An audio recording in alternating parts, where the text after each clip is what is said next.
These are some little tiny apple seedlings, started from seed last year. They haven't grown much.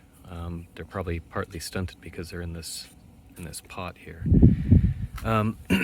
So I've talked about this in other videos, but it's really a bad idea to grow perennials in a pot because, especially a small pot like this, basically the plants will get root bound, where the roots start kind of wrapping around themselves. And for an apple tree, you know, this could live for decades. You don't want your root system to start out all tangled and intertwined with itself, because that'll create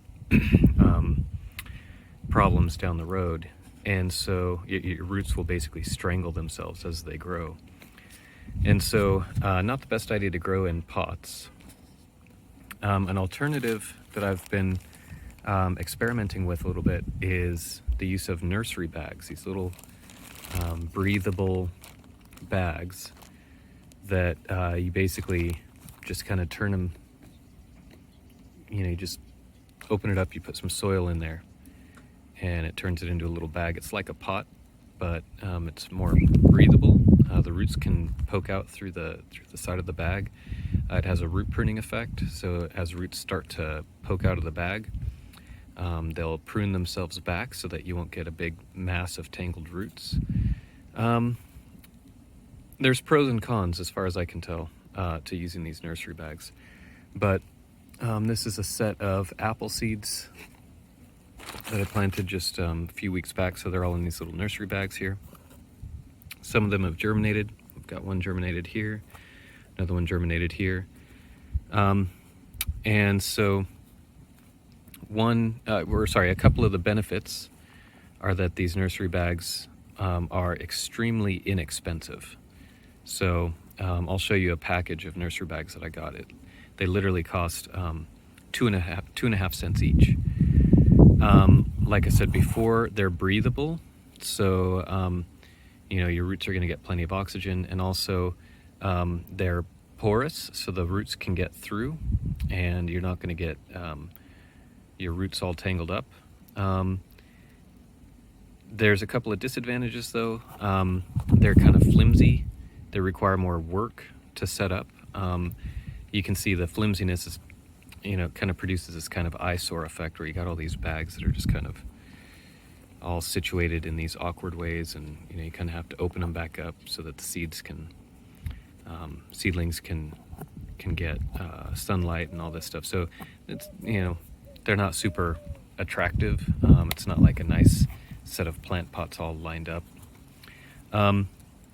They're also kind of a pain because they don't always sit on the bottom of your whatever they're sitting on. They don't always sit flat. So what I do with mine is they come like this. So this is a package that I got on Amazon. It was $10.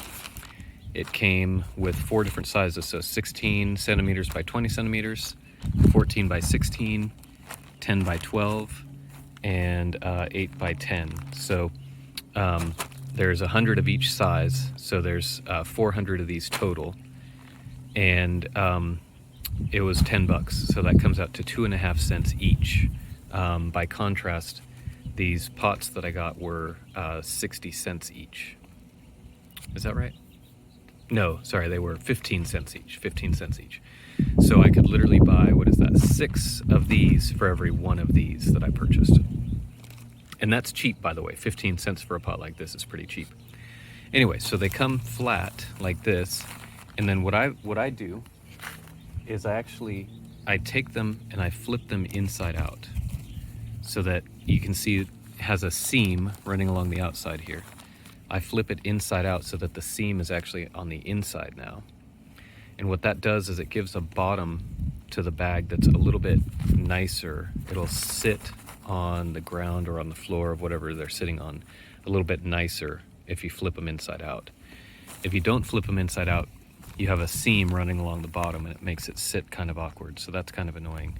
So I basically took all, you know, I've done hundreds of these at this point. I took hundreds of these, and I just sat there watching TV one night, or a couple nights really, and just sat there flipping these inside out, flip, flip, flip. And I have now boxes of these where I've flipped them all inside out to make them nicer to use. So that's one disadvantage, is they take more management. You have to flip them inside out to make them nice to use. They're also very difficult to fill because it's a bag and it kind of flops all around. It's hard to get the soil in there. So that's another reason that I flip these inside out, is that when they're flipped inside out, they naturally have kind of a bow in them and they naturally kind of want to stay open. Whereas if you don't flip them inside out and you just leave them as they came, notice that they're all flush and they don't naturally hang open, and it makes it harder to put the soil in, and it's very time consuming. So here are some of the medium size. This is the 14 centimeter by 16 centimeter. And so another disadvantage to them is that they don't easily stand upright. And you kind of have to have them leaning against each other. So it's not like a pot like this, where it just sits there all by itself. These all have to be kind of up against some sort of wall or up against each other so that they'll stand upright. So that's kind of awkward. So yeah, I mean, they're not a cure-all, but what I like about them is, well, first of all, they're super, super cheap. But on top of that, you get the root pruning effect, right? So the root pruning effect is that as the roots grow out of the bag, they'll self-prune. So they're not gonna start twisting around and getting bunched up. And I do mostly perennials, and therefore I wanna make sure that the perennials that I'm planting have nice, well-developed root systems. So that's like a really big deal to me.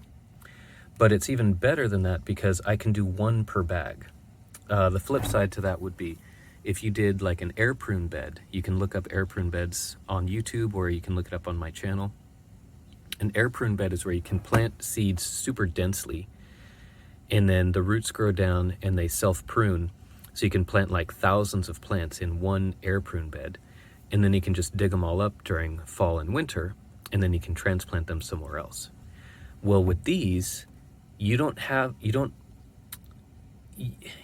really going to plant thousands of plants in here. You're going to do like one or two per bag. And that means that you can take these and just plant the bag, and you don't have to dig up the plants during fall and winter. So that means that you have increased flexibility on when you transplant. You can transplant these during spring, you can transplant them during summer, you can transplant them during fall. Okay, so to fill these, I'll generally just put the bag of soil on the ground, and then I try and have the opening to the bag nice and wide so that I can keep the bag over. And then I usually wear gloves just because there's some irritants and things in the soil that I just prefer if I'm wearing gloves, so it's not itching me for the rest of the day. And then I just put the bag over, and then I try and scoop the bag as much into the bag as I can.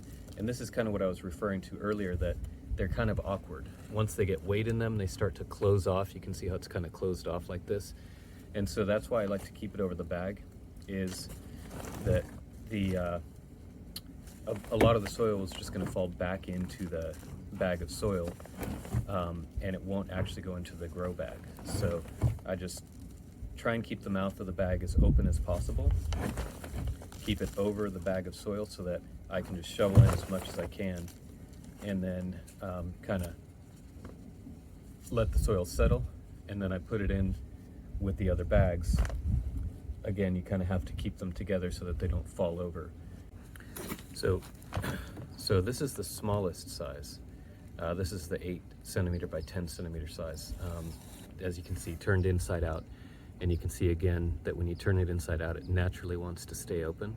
So it is worth the time to sit there and flip all these inside out. Like I said, I just did it while I was watching TV one night. I just grabbed a big stack of these. I would flip them inside out and then just throw them on the floor. So when I was all done, I literally had this giant mound of these nursery bags that had all been flipped inside out, and I just kind of collected them in a big armful like this and put them into a cardboard box.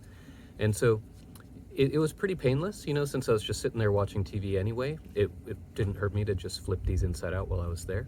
And you can see the benefit is, you know, you get this nice wide open mouth that you can put the soil in. Now the thing is, as the sizes get smaller, this is the smallest size that I have, they do get more awkward to fill. You can see it's just a tiny little opening. So same deal as before. I'll hold it over the bag of soil and then try and pour it in there, but because it's such a small opening, it's hard to get soil in there, and it takes a good amount of time per bag to get it all filled up. So the larger ones are a little bit easier to handle. So there's your little nursery bag there. So this is what I've accomplished after less than an hour. I had those 2 back rows completed already, so you can kind of ignore those. And so aside from those 2 rows, I did all those in less than an hour, so it's not too bad. Ultimately, the goal will be to create kind of a jig, a little contraption that I can use to help fill these more rapidly, because it is somewhat slow and tedious. Right now doing it by hand is fine because I'm not trying to do tens of thousands of these, but ultimately if I want to scale this up into something larger, then I'll need to create like a little jig that'll help me load the soil, and I have some ideas on how I might do that. But for now, this is, you know, it works pretty well, especially if you're just a home gardener and you just want to, you know, you just want an inexpensive way to grow some plants out, then it works pretty well. Thanks for watching.